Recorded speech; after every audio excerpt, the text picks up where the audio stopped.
আমি ওয়াজ করতেছি না, আমি একটু ভেতরের ব্যথা আপনার সামনে প্রকাশ করতেছি,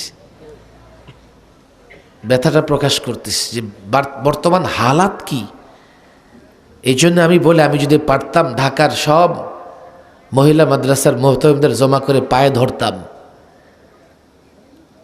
মহিলা মাদ্রাসায় সামান্য কিছু শিক্ষার্থী পড়াশোনা করে, এর বাইরে কোটি কোটি নারী ইসলাম জানতে চায়, কোটি কোটি নারী ইসলাম অনুযায়ী জীবনযাপন করতে চায়। বলেন তাদের দায়িত্ব কে নেবে? এই রাষ্ট্র কোরআন সুন্নাহ শিখবে, মানবে, এই দায়িত্ব নিবে না, নিবে না তারা। রাষ্ট্র যে প্রতিষ্ঠান আলিয়ার দায়িত্ব নিয়ে রেখেছে, ওইটার সিলেবাস সংকুচিত করতে করতে ইসলামকে সংকুচিত করে ফেলেছে। আপনাদের অবাক হবেন আপনারা শুনলে, আমি কথা লম্বা বলবো না। কদিন আগে ঢাকার আশেপাশে আমি এক মসজিদের প্রোগ্রামে গেছি। সেই মসজিদটা একটা ইউনিভার্সিটি কর্তৃক পরিচালিত। আমি ইমাম সাহেবকে দেখে অবাক হয়ে গেলাম। মাশাআল্লাহ, জেন্টেলম্যান, সুস্বাস্থ্যের অধিকারী, কণ্ঠও সুন্দর, কিন্তু ইউনিভার্সিটির টিচার আর ইমামের মধ্যে কোনো পার্থক্য নাই। টিচারের যেমন অবয়ব, ইমামেরও একই অবয়ব। আমি মনে মনে ভাবতেছিলাম, এমন একটা ইমাম যদি রাস্তার পাশে 10 জন মুসল্লি নামাজ পড়তে পারে, এমন একটা টিনের মসজিদও থাকতো, তো এই ইমামকে চাকরি দিত না। আগে দেখতো মুসল্লিরা, আর ইমাম আমার মতো সফন সফা হইলে কেমনে ইমাম হবে, তো আমি তার ইমাম হব। তারা ইমাম বানাইছে এই জন্যে তার ভেতর তাকওয়া থাকবে, পরহেজগারি থাকবে। ইমামটা অনেকটা সরকারি টাইপের হইলে অবস্থা হবে। আরবের অনেক মসজিদ আছে একেবারে সফান সফা ইমাম, সরকারি চাকরি করে, তার চাকরি নট করার ক্ষমতা নাই। যেমন সরকারি অফিসগুলোতে যারা ঘুষ খায়, চাকরি খাওয়া যায় না, বড় জোর এক অফিস থেকে আরেক অফিসে বদলি করে দেয়। জনগণের হাতে যতদিন এই প্রতিষ্ঠানগুলো থাকবে, সঠিক থাকবে।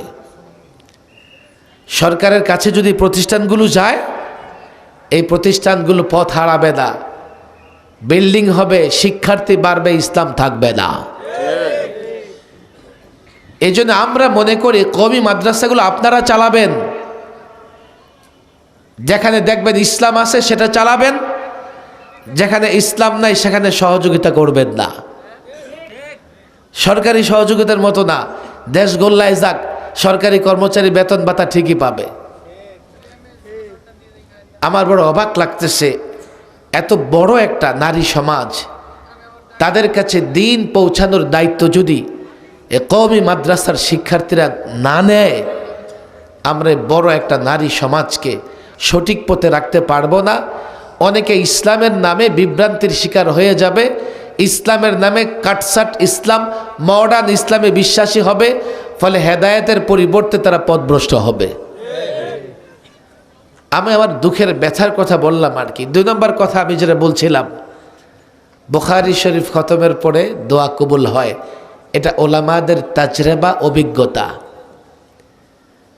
দোয়া কবুল হওয়া, আল্লাহু আকবার, শর্টকাট রাস্তা, শর্টকাট রাস্তা। 100 বৎসরে ইবাদত করে কেউ আল্লাহওয়ালা হইতে পারে না। আবার কেউ আল্লাহকে একটা ডাক দিছে এমন করে, আল্লাহু আকবার, আল্লাহর রহমতের দরিয়ায় জোশ উঠে আসছে, ঢেউ উঠে আসছে, আল্লাহ তার দোয়া কবুল করছে, তো মুহূর্তের মধ্যে আল্লাহওয়ালা সাহেব নসবত বুজুর্গ আল্লাহর ওলি হয়ে গেছে। বিসমিল্লাহির রহমানির রহিম। সুবহানাল্লাযী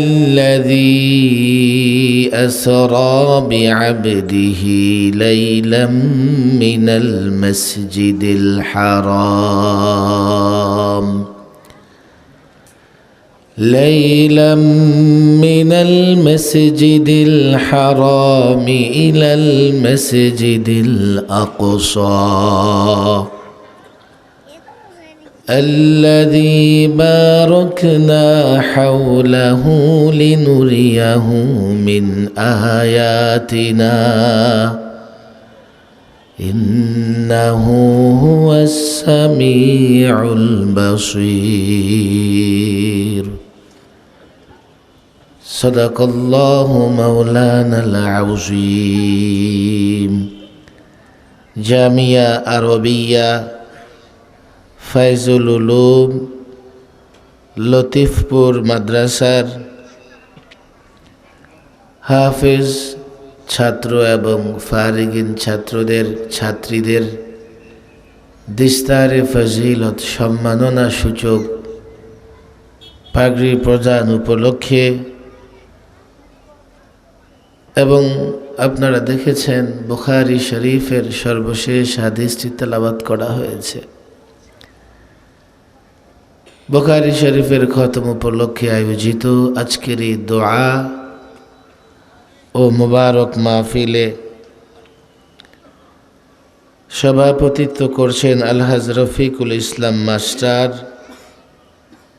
প্রধান অতিথি জনাব মোহাম্মদ শওকত হোসেন সরকার, আমন্ত্রিত ওলামায়ে কেরাম, মাদ্রাসার পরিচালক, আসাতিজায়ে কেরাম, মাদ্রাসার ছাত্র ছাত্রী ভাই ও বোনেরা, রাত অনেক হয়ে গেছে, 11টার বেশি বেজে গেছে। নানা কারণে লোকজন ব্যস্ত। তাছাড়া আজকে যেহেতু রোববার, আগামীকাল নিঃসন্দেহে আপনাদের ব্যস্ততা আছে। তবে এই এলাকায় বৃহস্পতিবারের প্রোগ্রাম হলে মনে হয় সবচাইতে ভালো।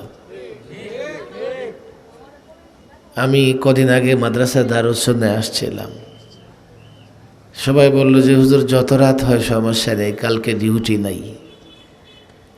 কিন্তু আজকে তো লম্বা আলোচনা করা যাবে না, আপনাদের ডিউটি আছে। সেজন্য হয়তো বা আশেপাশে যারা আছেন তারা এখন আর আসবেন না, আসার সময় নাই। সকাল সকাল উঠে তো আবার ডিউটিতে যাওয়া লাগবে। দীর্ঘ আলোচনা আমি করব না, তবে আজকে এখানে কয়েকটা উপলক্ষ আপনারা দেখেছেন, তাই না? ছাত্রীদের বাবাদের মাথায় আমরা পাগড়ি পরাইয়া দিছি, হাফেজদের মাথায় আমরা পাগড়ি পরাইয়া দিছি, হাফেজে কোরআনদের মা বাবার মাথায় কিয়ামতের ময়দানে আল্লাহ তাবারক ওয়া তাআলা এইভাবে মুকুট পরাইয়া দিবেন। আলেম আলেমা তাদের মর্যাদা তো আরো বেশি। যেহেতু 4 জন আলেমা মাওলানা হয়ে এখান থেকে ফারেগ হয়ে যাচ্ছেন, বিদায় নিচ্ছেন, মাওলানা মোহতামিম সাহেব আসেন, উস্তাদরা আসেন। আমার প্রথম কথা আমার বোনদের উদ্দেশ্যে, মাদ্রাসার পরিচালক আসাতিজা কেরামের উদ্দেশ্যে, আমরা যারা মহিলা মাদ্রাসা পরিচালনা করি আমাদের একটু বাড়তি জিম্মাদারি আছে। বাড়তি জিম্মাদারি মানে আমি ইদানিং এই বিষয় নিয়ে খুব কথা বলার চেষ্টা করি। শুধু ফারেক করে দেওয়া নয়, তাদেরকে বাস্তব জীবন সম্পর্কে ধারণা দিয়ে দিতে হয়, ধারণা দিয়ে দেওয়া লাগে। বাস্তব জীবন আর মাদ্রাসার জীবন কোনোভাবেই এক নয়। মাদ্রাসার শিক্ষিকা যারা আছেন আপনারা হয়তো দেখে থাকবেন, অনেক মেয়েদের বিয়ে হওয়ার পরে মেয়েকে যখন বাবা স্বামীর বাড়ি পাঠায় তখন অনেক কাকুতি মিনতি করে জামাইকে বলে দেয় যে আমার মেয়েটারে আমি কিছুই শিক্ষা দিতে পারি নাই, তুমি একটু দেখে শুনে রাখো। নিজের বাড়ি আর শ্বশুর বাড়ি এক? নিজের বাড়ির লোকজন শ্বশুর বাড়ির লোকজন এক, নিজের মা বাবা মেয়েটাকে যেভাবে বুঝবে শ্বশুর শাশুড়ি কোনোদিন সেইভাবে বুঝবে না। বাস্তব জীবনের ধারণা দিয়ে দেওয়া। আজকাল অনেক অভিযোগ এমন আসতেছে যে আমাদের মহিলা মাদ্রাসা থেকে আমার বোন যারা ফারেক হয়, বাস্তব জীবনের অভিজ্ঞতা না থাকার কারণে শ্বশুরবাড়ির লোকেরা তাদেরকে অনেক কিছু মনে করেন, কিন্তু তারা তো সেখানে গিয়ে বাস্তবতা বুঝে জীবনযাপন করতে পারে না।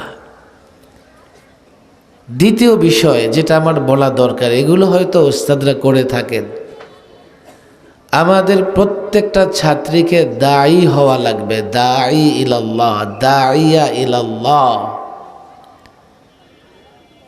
আল্লাহর পথে আহ্বানকারী হওয়া লাগবে। আমাদের ছাত্রীদের মেধা মাশাআল্লাহ অনেক ভালো, হাইয়া পরীক্ষায় বেফাকুল মাদারিস আল আরাবিয়ার পরীক্ষায় যথেষ্ট ভালো রেজাল্ট করে। আপনাদের কষ্ট হচ্ছে না তো? যতই ব্যস্ততা থাকুক আধা ঘন্টা বসবেন না? বসবো তো ইনশাআল্লাহ। যারা দাঁড়িয়ে আছি পারলে আস্তে আস্তে বসে যাই। বুখারী শরীফ খতমের পরে দোয়া কবুল হয়। আমার তো আজকে এটা সুবর্ণ সুযোগ, আপনাদের নিয়ে দোয়া করব। আমারও তো দোয়া কবুল হওয়ার দরকার আছে। আপনারা যেভাবে আল্লাহর দয়ায় বেঁচে আছেন, আমি আল্লাহর দয়ায় বেঁচে আছি, আমার এক্সট্রা কোনো শক্তি নাই।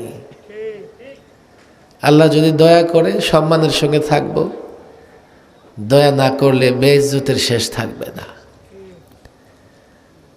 আমারও আল্লাহর দয়া অনুগ্রহ দরকার, আপনাদেরও দরকার। আর দয়া অনুগ্রহ লাভের সহজ রাস্তা হচ্ছে দোয়া করতে থাকা। দোয়া দোয়া দোয়া, দোয়ার মাধ্যমে খুব সহজে মানুষ আল্লাহর দয়া আল্লাহর অনুগ্রহ পায়। এই জন্য উপলক্ষ লাগে, নানা উপলক্ষে নানা সময়ে আল্লাহ তাবারক ওয়া তাআলার কাছে চাইলে আল্লাহ হাত ফিরায় দেয় না, দোয়া কবুল করে ফেলে। আমরা সকলে দোয়া করে যাব। আমাদের ছাত্রী বোনদেরকেও দাইয়া আল্লাহর পথে আহ্বানকারী বানাইতে হবে। এদেশের অর্ধেক নারী, পুরুষের মধ্যে আমরা যেভাবে দিনের দাওয়াতি কাজ করতেছি, নারীদের মাঝে সেইভাবে হয় না।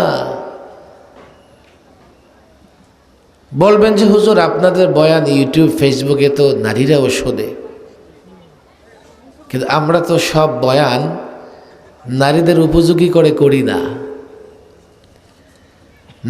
নারীদের এক্সট্রা কিছু তালিম লাগে, শিক্ষা লাগে, যেগুলো পুরুষের সামনে বয়ানে বলা যায় না। কিংবা অনেক পুরুষ শিক্ষকও নারী শিক্ষার্থীদের সামনে সেই বিষয়গুলো বয়ান করতে পারবে না। আল্লাহ তাবারক ওয়া তাআলা নারী পুরুষ দুই জাত বা দুই ধরনের মেজাজও যেমন, শারীরিক অবকাঠামো তেমন পার্থক্য, তাদের আমল, তাদের নানা রকমের কাজেও পার্থক্য আছে। আছে না নাই?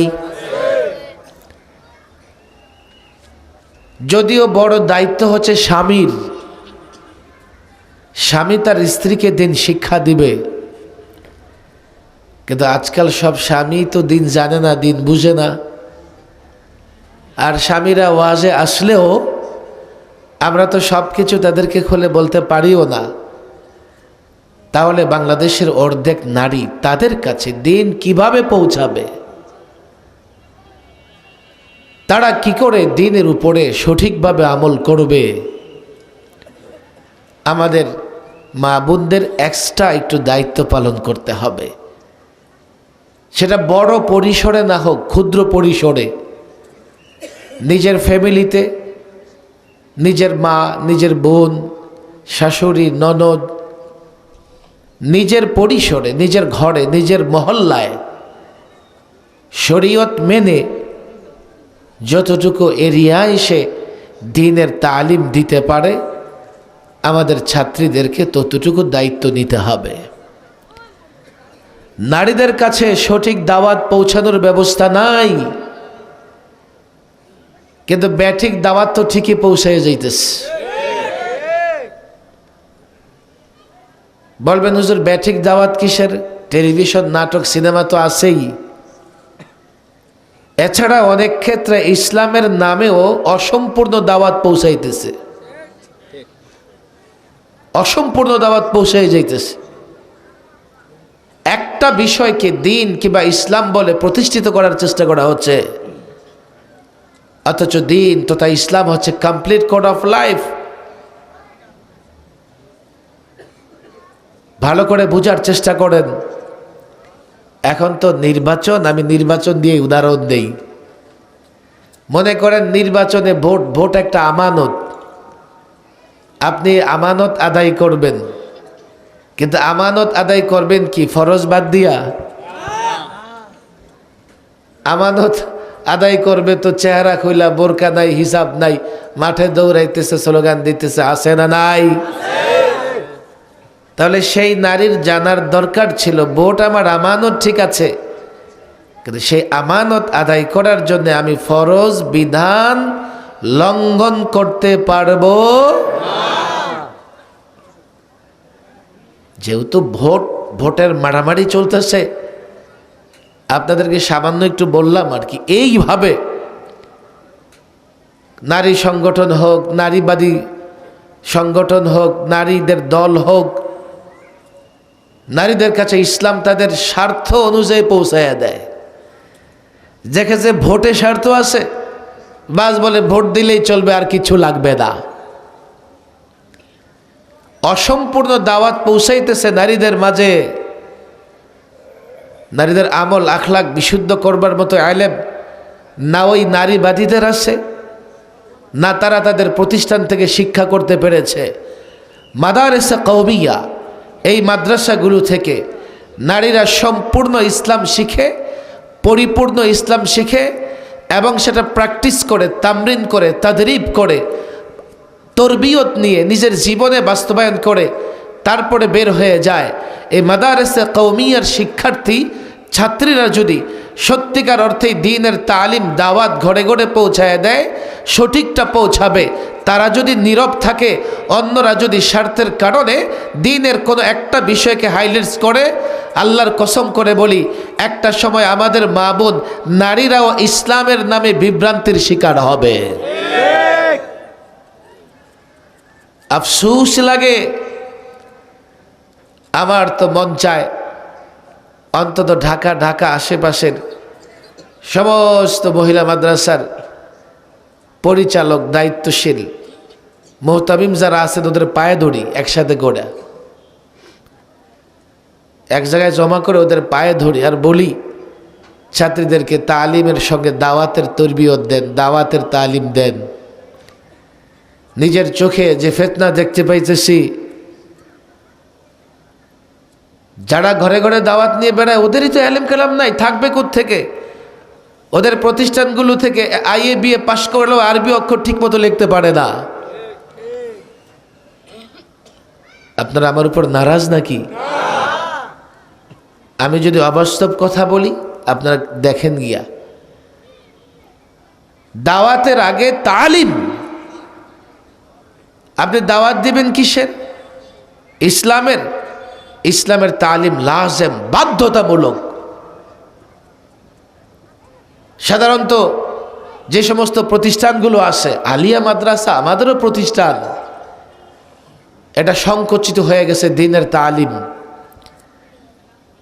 সিলেবাস পরিবর্তন করতে করতে, ইসলাম শিক্ষা সংকুচিত করতে করতে এমন করে ফেলেছে 10-12 বছর পরে, 10-12 বছর পড়াশোনা করার পরেও ঠিকমতো সূরা কেরাত, কয়েকটা সূরা বিশুদ্ধ পড়তে পারে না। দ্বীনের নানা বিষয়ের যে সিদ্ধান্তমূলক কথাবার্তাগুলো আসে, দ্বীন ইসলাম সম্পর্কের নানা বিষয় নিয়ে যে দৃষ্টিভঙ্গি দরকার, আমার যে কনসেপ্ট দরকার, ধারণা দরকার, সেই প্রতিষ্ঠানগুলো থেকে সেই ধারণা দিতে পারে না। ফলে আমাদের মা বোনেরা তো ইসলাম মানতে চায়।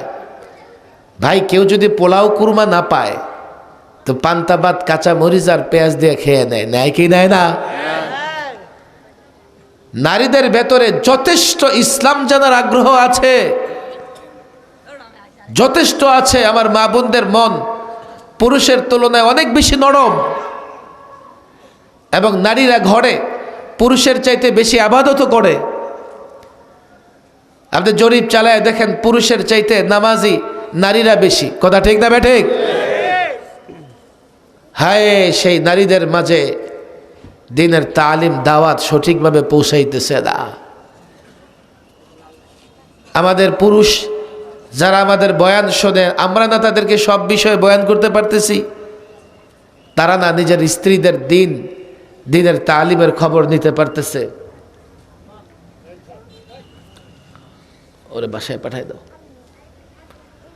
নড়বা না, নড়লে উঠাই দেব।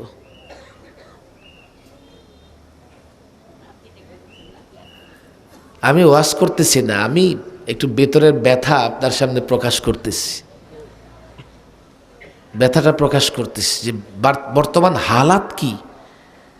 এই জন্য আমি বলি, আমি যদি পারতাম ঢাকার সব মহিলা মাদ্রাসার মোহতমিমদের জমা করে পায়ে ধরতাম। মহিলা মাদ্রাসায় সামান্য কিছু শিক্ষার্থী পড়াশোনা করে, এর বাইরে কোটি কোটি নারী ইসলাম জানতে চায়, কোটি কোটি নারী ইসলাম অনুযায়ী জীবনযাপন করতে চায়। বলেন তাদের দায়িত্ব কে নেবে? এই রাষ্ট্র কোরআন সুন্নাহ শিখবে, মানবে, এই দায়িত্ব নিবে না, নিবে না তারা। রাষ্ট্র যে প্রতিষ্ঠান আলিয়ার দায়িত্ব নিয়ে রেখেছে, ওইটার সিলেবাস সংকুচিত করতে করতে ইসলামকে সংকুচিত করে ফেলেছে।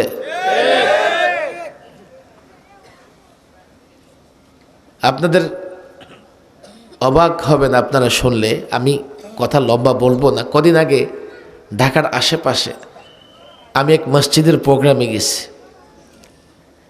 সেই মসজিদটা একটা ইউনিভার্সিটি কর্তৃক পরিচালিত। আমি ইমাম সাহেবকে দেখে অবাক হয়ে গেলাম। মাশাআল্লাহ, জেন্টলম্যান, সুস্বাস্থ্যের অধিকারী, কণ্ঠও সুন্দর, কিন্তু ইউনিভার্সিটির টিচার আর ইমামের মধ্যে কোনো পার্থক্য নাই। টিচারের যেমন অবয়ব, ইমামেরও একই অবয়ব। আমি মনে মনে ভাবতেছিলাম, এমন একটা ইমাম যদি রাস্তার পাশে 10 জন মুসল্লি নামাজ পড়তে পারে, এমন একটা টিনের মসজিদও থাকতো, তো এই ইমামকে চাকরি দিত না। আগে দেখতো মুসল্লিরা, আর ইমাম আমার মতো সফন সফা হলে কেমনে ইমাম হবে, তো আমি তার ইমাম হব। তার ইমাম বানাইছে এই জন্যে তার ভিতর তাকওয়া থাকবে, পরহেজগারি থাকবে। ইমামটা অনেকটা সরকারি টাইপের হইলে অবস্থা হবে। আরবের অনেক মসজিদ আছে একেবারে সফান সফা ইমাম, সরকারি চাকরি করে, তার চাকরি নট করার ক্ষমতা নাই। যেমন সরকারি অফিসগুলোতে যারা ঘুষ খায়, চাকরি খাওয়া যায় না, বড় জোর এক অফিস থেকে আরেক অফিসে বদলি করে দেয়। জনগণের হাতে যতদিন এই প্রতিষ্ঠানগুলো থাকবে, সঠিক থাকবে।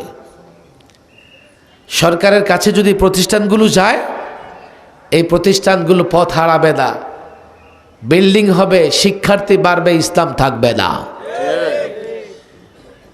এই জন্য আমরা মনে করি কওমি মাদ্রাসাগুলো আপনারা চালাবেন, যেখানে দেখবেন ইসলাম আছে সেটা চালাবেন, যেখানে ইসলাম নাই সেখানে সহযোগিতা করবেন না। সরকারি সহযোগিতার মতো না, দেশ গোল্লায় যাক, সরকারি কর্মচারী বেতন ভাতা ঠিকই পাবে। আমার বড় অবাক লাগতেছে, এত বড় একটা নারী সমাজ, তাদের কাছে দিন পৌঁছানোর দায়িত্ব যদি এ কওমি মাদ্রাসার শিক্ষার্থীরা না নেয়, আমরা বড় একটা নারী সমাজকে সঠিক পথে রাখতে পারবো না। অনেকে ইসলামের নামে বিভ্রান্তির শিকার হয়ে যাবে, ইসলামের নামে কাটসাট ইসলাম, মডার্ন ইসলামে বিশ্বাসী হবে, ফলে হেদায়েতের পরিবর্তে তারা পথভ্রষ্ট হবে। আমি আমার দুঃখের ব্যথার কথা বললাম আর কি। 2 নম্বর কথা আমি যেটা বলছিলাম, বুখারী শরীফ খতমের পরে দোয়া কবুল হয়, এটা ওলামাদের তাজরেবা, অভিজ্ঞতা। দোয়া কবুল হওয়া আল্লাহু আকবার শর্টকাট রাস্তা, শর্টকাট রাস্তা। শত বৎসর ইবাদত করে কেউ আল্লাহওয়ালা হইতে পারে না।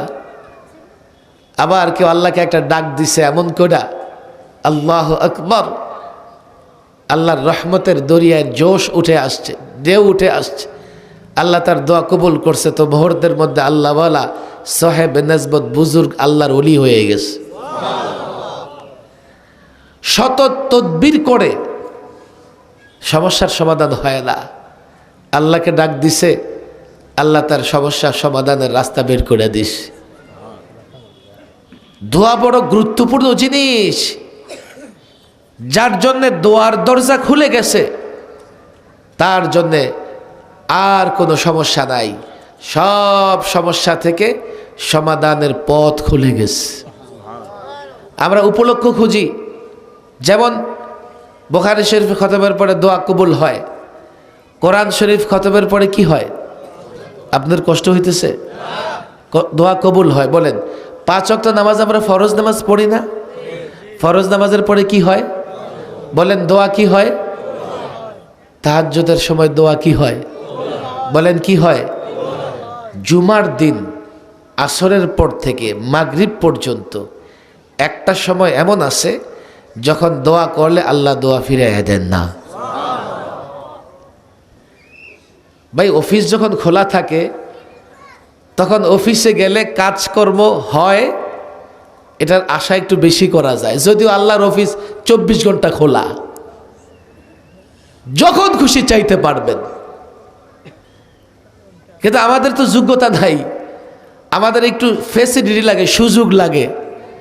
যে সুযোগগুলো আল্লাহ দিয়ে রাখছেন ওই সুযোগগুলোতে আমরা দোয়া কবুলের বেশি প্রত্যাশা রাখি। কথা ঠিক না ঠিক? তবে যখনই দোয়া করা হয়, আল্লাহকে ডাক দেওয়া হয়, আশা করা যায় যেহেতু আল্লাহ শোনেন, আল্লাহ তখনই কবুল করতে পারেন। কথা ঠিক না ঠিক?